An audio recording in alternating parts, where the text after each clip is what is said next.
दादा नमस्ते. नमस्कार. आपलं नाव काय? नितेश पाटील. बरं, आणि गाव कुठलं? दापोडा भिवंडी. दापोडा भिवंडी. आणि कोणता नंदी घेऊन आलाय दादा? रोमन भिवंडी किंग पब्लिकचा बादशाह. पब्लिकचा बादशाह. टॉपचा एक नंबरचा वानकरी बरं, रोमन आला मित्रांनो. दादा कसं काय नियोजन आहे? आपल्याकडूनच एक गावचाच पायरा आहे. गावचाच पायरा आहे. कुणाबरोबर दिसणार पाहताना? रॉकी म्हणून. सध्या मुंबईमध्ये म्हणजे भिवंडीमध्ये आपण धुमाकूल घालतोय. बरं ती जोडी एवन जोडी आमची एक नंबरची. आजपर्यंत एकदा पण पडलेली नाही. बरं. आणि कशात पाळणार? ओपन मध्ये का आदत मध्ये? ओपन मध्ये पळणार आहे आणि दुसऱ्या दिवशी आम्ही आदत मध्ये पण पळणार आहे. बरं बरं. कधी निघाला होता मुंबईवरून? काल संध्याकाळी 7 वाजता निघालो होतो. आणि इथं किती वाजता पोहोचला? 5 वाजेपर्यंत पोहोचलो आम्ही. बरं. आणि दादा एक बैलगाडी मालक म्हणून पेडगावच्या हिंद केसरी मैदानाकडे कसं पाहताय तुम्ही? पेडगावचं मैदान आमच्यासाठी खूप चांगला मैदान आहे. आणि कसं आहे, आमची भरपूर अपेक्षा होती आणि गेल्या वर्षी सुद्धा आम्ही या मैदानासाठी आलो होतो. गेल्या वर्षी असं झाला होता आमचा का रात्री आम्ही 9 वाजता निघलो आणि सकाळी 11 वाजता इथं पोहोचलो होतो. आणि त्याच्यामुळे बैलांना आराम नव्हता मिळाला, तरी पण आपली गाडी थोडक्यामध्ये गेली होती. यंदा यावेळेस आम्ही पूर्ण तयारी करून आलोय आपल्या मैदानासाठी. आणि पेडगावचा मैदान आमचा एकदम आवडता मैदान आहे, सर्वात जास्त आवडता मैदान. रोमन पण चांगला आराम करतोय का? रोमन पण चांगला आरामात आहे आणि तो पण खुश आहे. खुशी आहे एकदम. बरं चला दादा, तुम्हाला पेडगावच्या हिंद केसरी मैदानासाठी खूप खूप शुभेच्छा. धन्यवाद. दादा नाव काय आहे? माऊली. माऊली. गाव कुठलं माऊलीचं?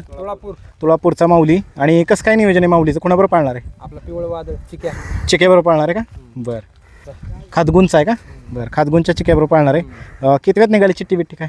अजून आम्ही आता एक प्रवासात होतो अजून. बरं बघा बघा आणि कन्फर्म करा. चला शुभेच्छा तुम्हाला उद्याच्या मैदानासाठी. मित्रा नाव काय आहे? भवानी. आणि गाव कुठलं?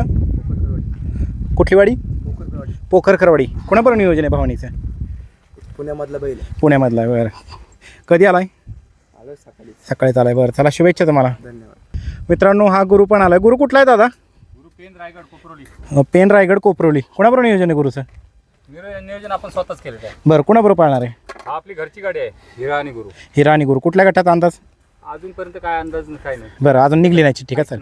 बरं चला चला शुभेच्छा तुम्हाला उद्याच्या मैदानासाठी. मित्रांनो रामाशेठ पण आलाय. कुठला? मुंबईचा का? बोनवली. बरं, आज कोणाबरोबर पाळणार आहे? सुंदर बरोबर. बरं, कुठल्या? चिंचपाड सुंजा. ओपनमध्ये पाळणार ना? बरं, लवकर आलाय तुम्ही? बरं चला शुभेच्छा तुम्हाला मित्रांनो.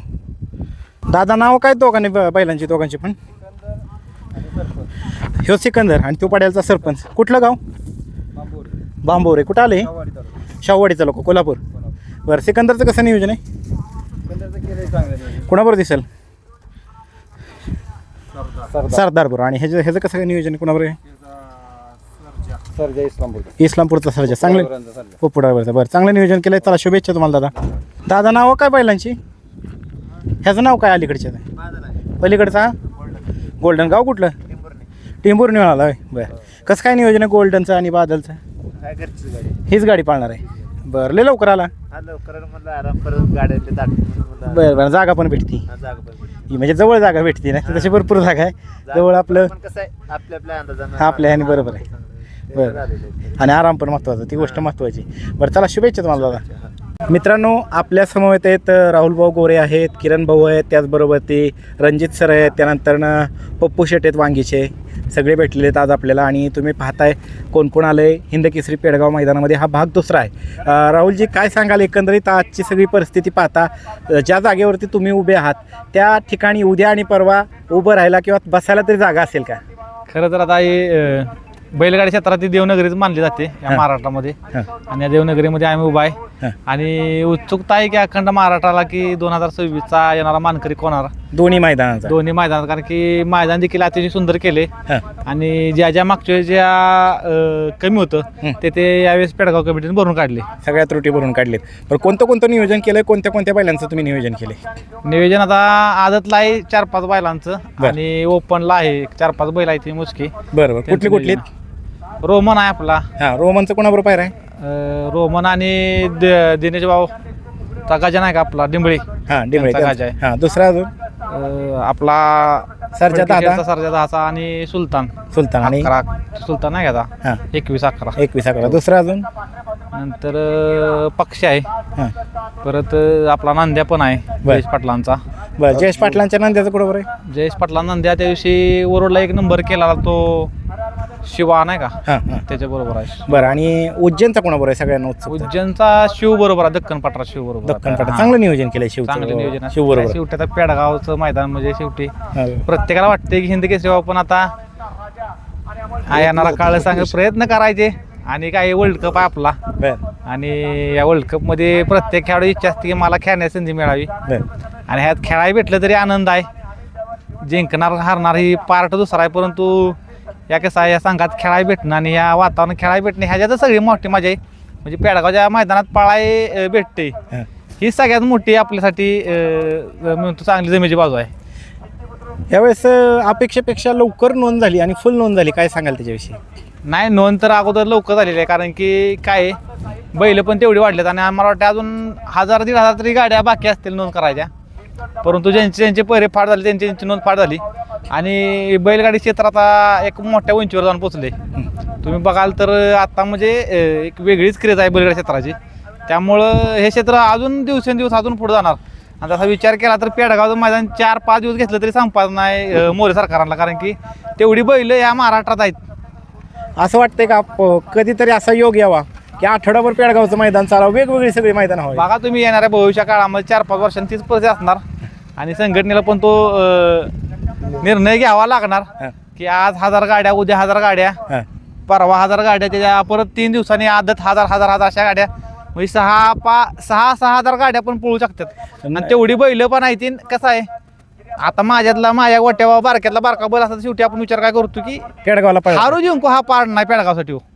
या मैदानात खेळायला भेटणं ही सगळ्यात मोठी लोकांचं सुख समाधान जे आहे ना ती बैलगाडी क्षेत्र आहे. म्हणजे या क्षेत्रात कोट्यावधी माणसाची, परंतु मला सांगा आज एवढं सगळी सोडून कोट्यावधी म्हणजे विनायक शेठ सारखे माणसं आज या अड्ड्यावर एक दिवस अगोदर आले, मग तुम्ही आम्ही कोण आपलं म्हणजे हे आनंद आहे. आणि आनंद पैशामध्ये नाही. त्यांची तुम्ही सकाळी बाईट बघितली असेल, दादांची बाईट होती. काय पासपोर्ट सगळा भरलाय, म्हणजे नवीन परत नवीन ते केलाय, शिक्के मारून सगळं संपलाय. म्हणजे बघा किती फिरतात अख्ख्या जगामध्ये. 100% हीच बैलगाडी क्षेत्र म्हणजे आहे हो. तो मग आम्हाला एकत्र आणायचं, तुमचे आमचे संबंध जुळवायचे. आज तुम्ही बारामती तालुक्यात, आम्ही मान तालुक्यात, परंतु त्या बैलगाडी क्षेत्रामुळं तुमचे आमचे संबंध एवढे जवळ झालेत की तुम्ही असं सख्खा भावासारखं वाटतं आम्हाला पण, नाही का? त्यामुळं हे क्षेत्रच असं आहे की तुम्हाला आम्हाला एकत्र आणून खेळण्याचं. आणि कसं आहे आमचा देव पण बाकासुरीत पाहणार आहे. आणि कसं आहे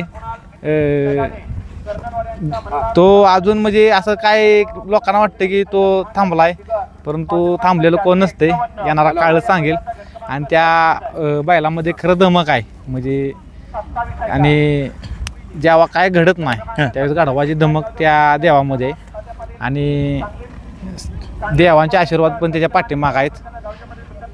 आता आपण ओळखू किरण भाऊकडे. किरण भाऊ, किती लॉट काढले तुम्ही आज? नाही आता रे सातारला गेलो. सातारला तुम्ही तिकडे होतं तुमचं, त्यामुळे तिकडे होता तुम्ही. तर आता जायचं आता काय आज म्हणजे सगळ्यांचं लक्ष लागून राहिले. काय वाटतं एकंदरीत एवढं पेडगावचं जबरदस्त असं नियोजन चालू आहे सगळं? नाही दरवर्षीपेक्षा यंदा समस्त ग्रामस्थ आयोजक कमिटी पेडगावकरांनी खरोखर एक सुंदर असं नियोजन केलंय. जे बैलगाडी मालकाचा संभ्रम होता की मैदानाला खडा आहे, परंतु रोलर मारून म्हणजे जिथल्या तिथं सुसज्ज असं फाट्या केल्यात. दोन्ही साईडला प्रेक्षकांना बसाय गॅलरी केली, बॅरिकेड आहे. काय टेन्शन, एकदम टकाटक कार्यक्रम आहे. टकाटक कार्यक्रम आहे सांगितलंय किरण भाऊनी. उद्या किती गट पुकारणार मग? उद्या का आता बसायचं, सगळ्यांच्या दिलं पाहिजे आपलं कसं सगळ्यांच्या. इतर वेळेस आहे का नाही, तुम्ही म्हणता बाबा तू निम्म पुकार मी निम्म पुकार, चालतं तुमच्यात असं पाठ, पण ह्यावेळेस तुम्हाला चान्स भेटतोय का नाही सगळ्याला शंका वाटते का मला भेटते का नाही पुकारायला, आहे का नाही? तसं काय नाही, हे बैलगाडी क्षेत्र सर्वांना संधी देतं. फक्त माणसानं योग्य संधी आली का नाही त्याचं या ठिकाणी संधीचं सोनं केलं पाहिजे. तसं उद्या आपल्या सगळ्यांना चान्स द्यायचा. त्यातनं पण आपला डाव लागला की लागला. बघा मित्रांनो, किरण भाऊने किती एका वाक्यात सांगितलं की संधीचं सोनं करता आलं पाहिजे आणि ते जर ज्याला जमलं तोच ह्या बैलगाडीतला खरा हिरो ठरला. आणि आता ज्यांची आपण उत्सुकतेने वाट पाहतोय ते म्हणजे महाराष्ट्रातील नियोजनाचे बादशाह म्हणून ज्यांना ओळखलं जातं आणि महाराष्ट्राचा बुलंद आवाज म्हणून ज्यांची ओळख आहे ते म्हणजे प्रसिद्ध समालोचक रणजित सर बनसोडे. आणि आज त्यांची रोखठोक मुलाखत असणार आहे. काय सांगाल रणजित भाऊ, कसं काय नियोजन आहे आज तुमच्या गुरुस्थानी असणारे सुनील मोरे सरकार यांच्या गावामध्ये, त्यांच्या इथं या ठिकाणी देशातलं सगळ्यात मोठं असं भव्यदिव्य असं जनतेच्या हृदयातलं हिंद केसरी मैदान भरतं आणि न भूतो न भविष्यती असं नियोजन केलं जातं. काय वाटतं हे मैदान पाहिल्यानंतर नाही? प्रथमतः ज्या माणसाकडे बघून मी बैलगाडी शर्यत क्षेत्रामध्ये समालोचक म्हणून उतरलो, बैलगाडी शर्यत क्षेत्रामध्ये सगळ्यात पहिल्यांदा माईक धरला सुनील मोरे पेळगावकर आणि त्यानंतर दुसरा मान माझ्या पदरी पडला. त्यांच्याकडे बघून या समालोचन क्षेत्रामध्ये उतरलो. माझा मोठा बंधू, माझा आशास्थान सुनील मोरे पेळगाव यांना तुमच्या चॅनलच्या वतीनं वाढदिवसाच्या खूप हार्दिक अशा शुभेच्छा. त्यांचा उद्या वाढदिवस आहे आणि बैलगाडी शर्यत क्षेत्रामधलं सर्वसामान्य जनतेनं दिले, ज्यांना मान सन्मान दिला हिंद केसरी जनतेच्या मनातलं, असं पेडगावचं उद्या हिंद केसरीचं मैदान भरतं आहे. दरवर्षी बैलगाडी शर्यत क्षेत्रातली मांदी आळती इथं लाखो जनसमुदाय प्रेक्षक वर्ग इथं उपस्थित असतो आणि या सगळ्यांच्या उपस्थितीमध्ये जनतेतल्या मनातला हिंद केसरीचं मैदान त्याचा एक ओरिजिनल हिंद केसरीचा मानकरी इथं ठरतो. यंदाही मोठ्या उत्साहानं ही स्पर्धा पार पडते आणि सगळ्यात भारी काय वाटतं यंदा की संघटनेने जे नियम घातला की पश्चिम महाराष्ट्र, ठाणा, रायगड, मुंबई, कोकण या स्पर्धेमध्ये इथलीच बैल सहभागी होतील आणि आपल्या सर्वसामान्य बैलगाडी मालकांनी ध्यास घेतला की आपण यंदा पेडगावला जाऊन काहीतरी करू शकतो आणि त्यामुळं यंदा बरेचसे बैलगाडी मालक लवकर या स्पर्धेमध्ये सहभागी झाले आणि या स्पर्धेची नोंद लवकर पार पडली आणि आज लवकर लॉट्स आता सकाळी आदतचे 120 गट जाहीर झालेत. आदतचे जवळजवळ 40-50 आता ओपनचे 40-50 गट निघालेत. अजून 50 गट बाकी आहेत. ओपनचे उद्या 100 गट, आदतचे 120 गट या फाटीवरती पळणार आहेत आणि ओरिजिनल हिंद केसरीचा ओपनचा मानकरी आणि आदतचा मानकरी परवा दिवशी आपल्याला पाहायला मिळणार आहे. दरवर्षी मोठी मैदानं आली, मानाची मैदानं आली की नंदींच्या पायऱ्याची चर्चा होती, त्याच्या जोडीला वायदीची सुद्धा चर्चा होती. तर वायदीच्या जोडीला अजून कशाची चर्चा आहे मार्केटमध्ये? काय झालं आहे माहिती आहे का, बैलगाडी शर्यत क्षेत्रामध्ये उद्या पेडगावचं मैदान आहे. बैलगाडी मालकांना मी आवरून सांगेन की आपण या स्पर्धेमध्ये उतरत असताना आपलं नशीब, आपल्या बैलाच्या वेगाच्या जोरावर आणि आपल्या सगळ्या सहकार्याच्या ताकदीनं आपण या शर्यतीमध्ये उतरायच्या अलीकडच्या काळामध्ये आपल्याला बरेचसेच लिंबू डाव पाहायला मिळत आहेत. आता बरेच जण एकाच वाटेने सगळे पळायला आलेत. मला काल मला वाटतं 6:30-7 वाजता फोन आलेला की सर आम्ही आज एका ठिकाणी गेलो आहे, जवळजवळ 200 ते 250 नारळ फुटलेत आणि हे सगळे बैलगाडी मालकांचे आहेत. मला बी माझ्या मनात एक प्रश्न पडला की आता नक्की देव पावणार कोणाला? 250 नारळ फुटले असतील, 250 बैलगाडी मला तिथे जर गेले असतील तर नक्की बैल देव पावणार दादा कोणाला? आणि देवाचं जे मॅनेजर आहेत त्याचं नक्की काम करणार तर कोणाचे? हा फार मोठा प्रश्न आहे. मी सगळ्या बैलगाडी मालकांना मनापासून कळकळीची विनंती करतो, देवावरती श्रद्धा ठेवली पाहिजे. श्रद्धा ठेवून आम्ही बाहेर पडत असतो. देवावरती देवाच्या चरणी नतमस्तक होऊन आपण घरातनं आपलं नशीब, आपली जिद्द, आपली चिकाटी आणि आपल्या बैलाच्याच वेगाच्या जोरावर आपण या स्पर्धेमध्ये उतरा. आज जशी पहिल्यांची वायदीची ईर्ष्या चालू आहे तशी देवाच्या चरणी किती देणगी कोण ठेवणार याची फार मोठी चर्चा चालू आहे. माझी विनंती आहे, अशा कुठल्या याला बळी पडू नका. देवावरती नितांत श्रद्धा ठेवा, त्याच्या पायावरती नतमस्तक व्हा आणि मग या स्पर्धेमध्ये उतरा. कारण खेळ हा शर्यतीचा आहे, 8 पायाचा माळा आहे. इथं कोणी पळत नाही. नंदी हा महादेवाचं जे वाहन आहे, नंदीच पळणार आहे. नंदी पळाला तर तुमचं सगळं साध्य होणार आहे. तुम्ही किती मोठी जर रक्कम अर्पण केली तर ती रक्कम इथं पळणार नाही. इथं पळणार आहे तो फक्त बैल. प्रेक्षकांना काय विनंती कराल उद्या परवा जे उपस्थित राहणार आहेत निकाल रेषे संदर्भात? तुम्ही दरवर्षीप्रमाणे पेडगावचं नियोजन अतिशय सुंदर असतं. 200 फूट पाठीमागं प्रेक्षकांनी उभा राहायचं तास आखले. तसं पाठीमागं बसायला बॅरिकेड आहे किंवा उभा राहायला बॅरिकेडच्या बाहेर पाठीमागं कुठल्याही बैलगाडी मालकाला अडथळा झाला नाही पाहिजे. गेल्या वर्षी आपली जशी मथुरा आणि बकासूरची शर्यत आपल्याला सीमेला लढत पाहायला मिळाली, तशी यंदाही 101 लढती आपल्या सगळ्यांना बघायला मिळू. आपल्या सगळ्यांच्या डोळ्याचं पारणं पिटू हीच आम्ही त्या देवाचरणी प्रार्थना करतो.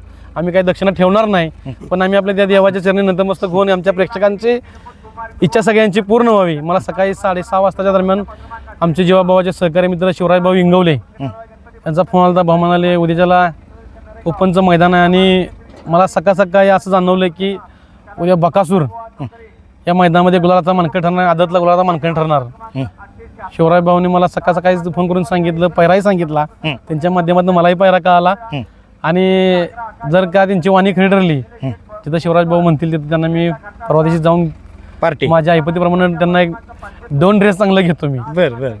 आणि आम्हा सगळ्यांना ज्या देवावरती आम्ही नितांत प्रेम केले, आमची निष्ठा, कालही आम्ही देवाबरोबर होतो, आजही देवाबरोबर आहे आणि उद्याही आम्ही देवाबरोबर असणार.